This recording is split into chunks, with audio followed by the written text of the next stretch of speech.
Episode 19, Identity Death, the December series, Day 19, Identity Death. There is a moment in every narcissistic relationship where you look in the mirror and do not recognize yourself. Your face is the same, but something behind your eyes is different, dimmer, distant, gone. You cannot remember the last time you laughed without forcing it. You cannot remember what you used to like. You cannot remember who you were before this. This is identity death, and it does not happen all at once. It happens slowly, so slowly you do not notice until it is already done. In The Matrix, when Neo is first unplugged, Morpheus shows him his reflection, and Neo is horrified, because the person staring back is not who he thought he was. He is weak, atrophied, barely alive. He has been asleep his entire life, living in a simulation, and his real body has been wasting away in a pod. This is what narcissistic abuse does. It puts your true self to sleep and replaces it with a version that serves the narcissist, a version that does not question, does not resist, does not leave, a version that exists only to supply them. In The Wizard of Oz, Dorothy starts her journey as a dreamer, full of hope, full of curiosity, full of life.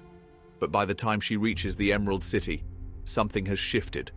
She is tired. She is doubtful. She is starting to lose herself in the journey. The yellow brick road was supposed to lead to answers, but instead it just keeps going. And she keeps following, even when it stops making sense, even when she is exhausted, even when she does not know why anymore. This is identity death, the slow erosion of self, until you are just going through the motions, following someone else's path, living someone else's story. Here is how identity death happens. First, the narcissist studies you. In the beginning, they ask questions. What do you love? What do you fear? What do you dream about? And you think they are getting to know you, building intimacy. But they are not. They are gathering data, learning what makes you tick, learning what you value, learning what they need to become to hook you, and learning what they need to destroy to control you. Second, they mirror you. Suddenly, they love everything you love. Your music, your hobbies, your values. They finish your sentences. They share your dreams. They seem like your soulmate. And you think, finally, someone who gets me. But they do not get you. They are reflecting you back to yourself, creating the illusion of connection. So you bond to them, so you trust them, so you let your guard down. Third, they start replacing your identity with theirs. It happens in small ways at first. They suggest you try something new. They introduce you to their friends. They encourage you to change your style. And it feels like growth, like they are helping you evolve. But slowly, your preferences start disappearing. You stop listening to your music. You stop seeing your friends. You stop doing the things that made you you. And you start adopting their preferences, their opinions, their schedule, their reality. Fourth, they isolate you from anything that reflects your true self. They criticize your friends.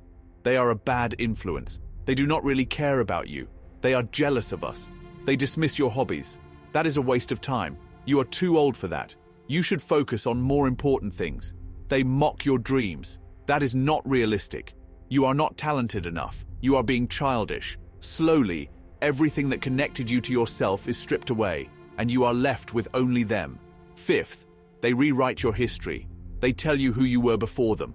You were lost, you were broken, you were nothing, and they saved you. They gave you purpose, they gave you direction, they gave you worth, and you start believing it. You start forgetting that you were whole before them, that you had a life, that you had an identity, that you had value. You start seeing yourself through their eyes, and their eyes see you as empty, as incomplete without them. Sixth, they punish any sign of your true self. If you express an opinion they do not like, they rage. If you spend time on something they did not approve, they pout. If you reconnect with an old friend, they interrogate. Your true self becomes dangerous, a threat to their control. So you learn to hide it. You learn to suppress your thoughts. You learn to ignore your feelings. You learn to become smaller, quieter, invisible, until one day you realize you do not know who you are anymore. In The Matrix, this is the purpose of the simulation, to keep humans asleep, to keep them compliant, to harvest their energy while they live in a dream. The Matrix does not want you awake. It wants you plugged in, passive, useful. This is what the narcissist wants too, not a partner, a supply source, someone who exists to meet their needs, someone who has no needs of their own, someone who has forgotten they ever did. In The Wizard of Oz, the Scarecrow, Tin Man, and Lion represent different aspects of identity death. The Scarecrow believes he has no brain, that he cannot think for himself, that he needs someone else to tell him what is true. This is what happens when the narcissist gaslights you.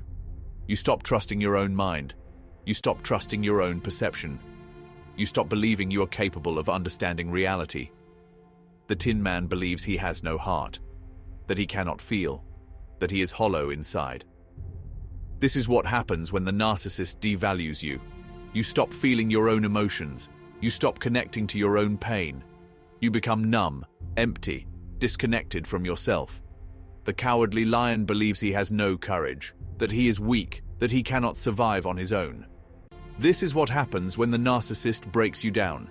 You stop believing in your own strength. You stop trusting your own ability to handle life. You become dependent, afraid, convinced you need them to survive. But here is the truth Dorothy discovers at the end. The Scarecrow always had a brain. The Tin Man always had a heart. The lion always had courage. They just forgot, because someone convinced them they did not. This is identity death. Not the actual loss of self, but the forgetting of self, the burial of self, under layers of conditioning and control. Psychologically, identity death is a form of trauma bonding. Dr. Patrick Carnes, who pioneered research on trauma bonds, explains that abusers create dependency by dismantling the victim's sense of self. They become your entire world, your source of validation, your source of worth, your source of reality, and without them, you do not know who you are. This is why leaving feels impossible, not just because you are afraid of them, but because you are afraid of the emptiness, the void where your identity used to be.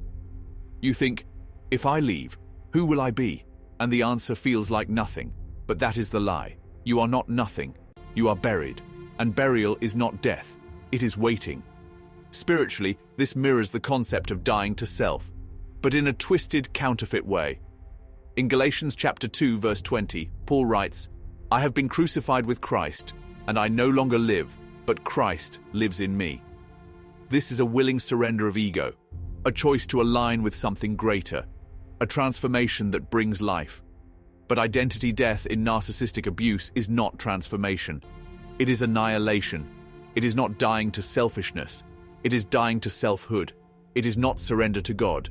It is surrender to a false God, the narcissist who demands worship. In John chapter 10, verse 10, Jesus says, "The thief comes only to steal and kill and destroy. I have come that they may have life, and have it to the full." The narcissist is the thief. They steal your identity. They kill your spirit. They destroy your sense of self. And they call it love. But real love does not erase you. It reveals you. Real love does not diminish you. It expands you. Real love does not bury you. It resurrects you. Here is how to recognize identity death. First, you cannot remember what you used to enjoy. Your hobbies feel foreign. Your passions feel distant. Your dreams feel impossible. You have become so focused on managing the narcissist's emotions that you have forgotten your own. Second, you constantly second-guess yourself. You do not trust your own thoughts. You do not trust your own feelings. You do not trust your own memories. You have been gaslit so thoroughly that your internal compass is broken. Third, you feel like a shell. You go through the motions. You say the right things. You perform the role. But inside you feel empty, numb, like you are watching your life from outside your body. Fourth, you do not recognize yourself in old photos. You look at pictures from before the relationship, and you see someone vibrant, someone confident, someone alive, and you cannot remember what that felt like. Fifth, you have adopted the narcissist's opinions as your own. You think their thoughts, you repeat their phrases, you see the world through their lens, and you do not even realize it, because it happens so gradually. Sixth, you feel like you cannot survive without them, not because you love them, but because you do not know who you are without them. They have become your identity, and losing them feels like losing yourself. But here is the truth. You have not lost yourself. You have been hidden, suppressed, covered over, but you are still there, underneath the conditioning, underneath the fear, underneath the lies. Your true self is still there, waiting to be remembered.